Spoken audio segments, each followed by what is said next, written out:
YouTube, Awesome Writer here. Welcome to my review for episode 18 of BoonBoomger. Now, I'm gonna be honest, I wasn't the biggest fan of this episode. I mean, I don't think the episode was bad, like it wasn't poorly constructed or anything. It was still entertaining.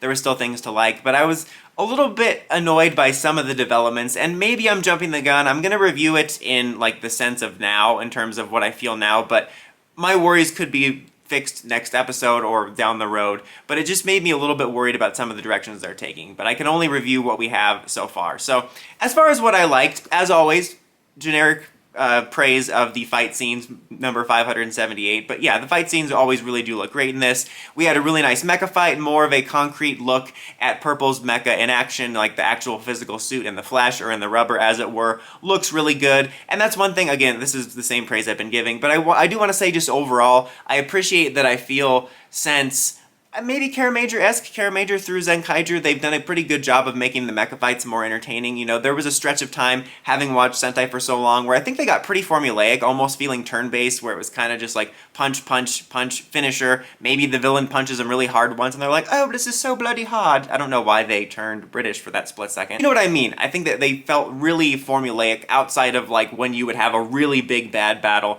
And I think since, I feel like, I don't remember Caramajor's being boring, but I think with Zenkaiger, when you had the unique worlds, I think ever since then the mecha battles have felt a little bit more interesting, and I just want to say I appreciate that overall. I also did like getting more backstory into Violet. It was very Guardians of the Galaxy feeling, where he lost both his parents and then he wound up going to space with Boondie, kind of being picked up kind of like Michael Roker. My god, why am I forgetting Michael Roker's name? I mean, not Michael Roker's name, but the character's name in Guardians of the Galaxy.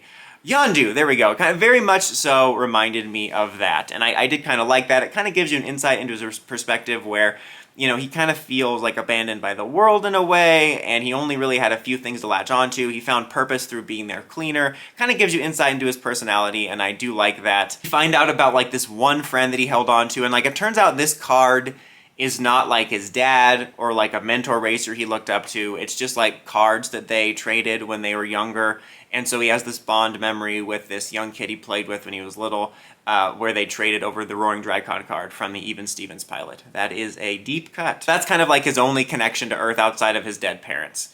And so there was aspects of that I did like. Also, for the last little positive, I did like the scene at the end where you have the inspector calling someone, talking about the hash aliens. You know, she's obviously been corresponding with some sort of corporate, you know, David Wallace probably. You can really tell that he's okay taking a picture with her, even though she was there for disciplinary reasons. Obviously, she's been communicating with people, but I feel like that was a nice little teaser that maybe it's someone specific or something specific, and I did like that scene. But my mixed feelings mainly came from the way Boon Violet was handled in this after his backstory with kind of him semi-joining them. It doesn't feel like he's fully joined them. Like, I feel like if he was fully joining them like Orange and Black did, they would be having curry at the end of the episode, and then Inspector Lady would be like going, oh my god, I love Boombot and curry. So that probably would have happened. But it does feel like they're going to be working together more, and he's like, your team now has a cleaner, and I just feel like that's too soon. Again, this could be fixed next episode, or in a few episodes, or overall it could be a nice mix of he's with the team, but maybe he's still a wild card. But I liked having this rogue element. I thought it was actually kind of crazy and refreshing to have the actual Six Ranger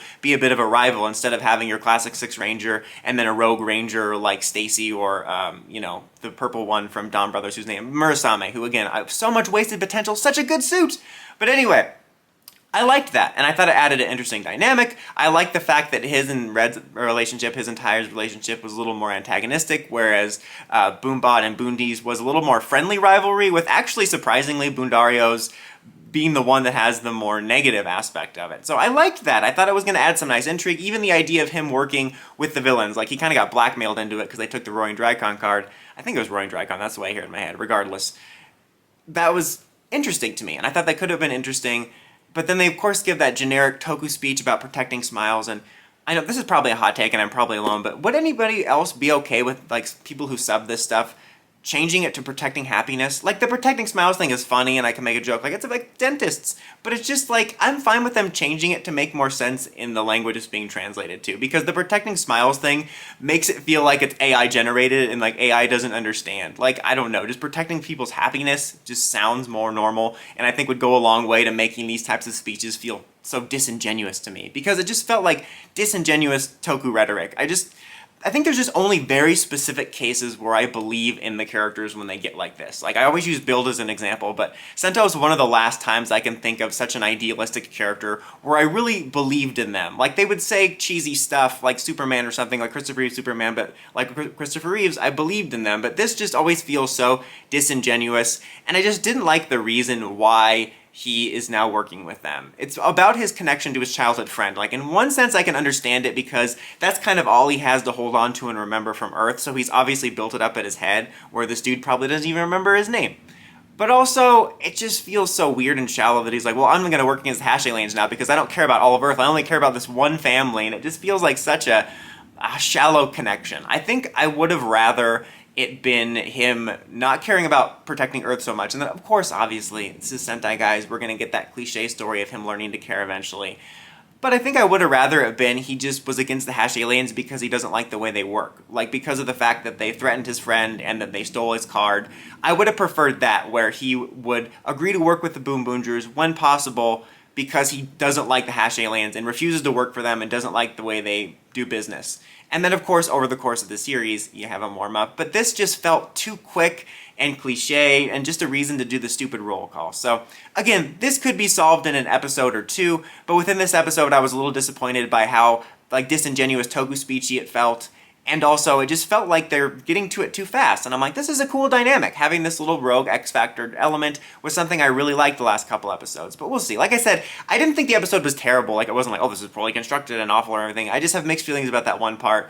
But all the other parts of a BoonBoomger episode we usually get with the fight scenes and stuff and some of the developments and quirks were still fun. But yeah, what do you guys think? Do you think I'm jumping the gun, or are you worried about that? Would you rather see Boom Violet remain a bit of a rogue for a little bit longer? Let me know what you think in the comments. As always, until next time, don't forget to like, comment, subscribe, and climb the steps and ring that bell to get notifications for my videos. Dawson Ryder, signing out.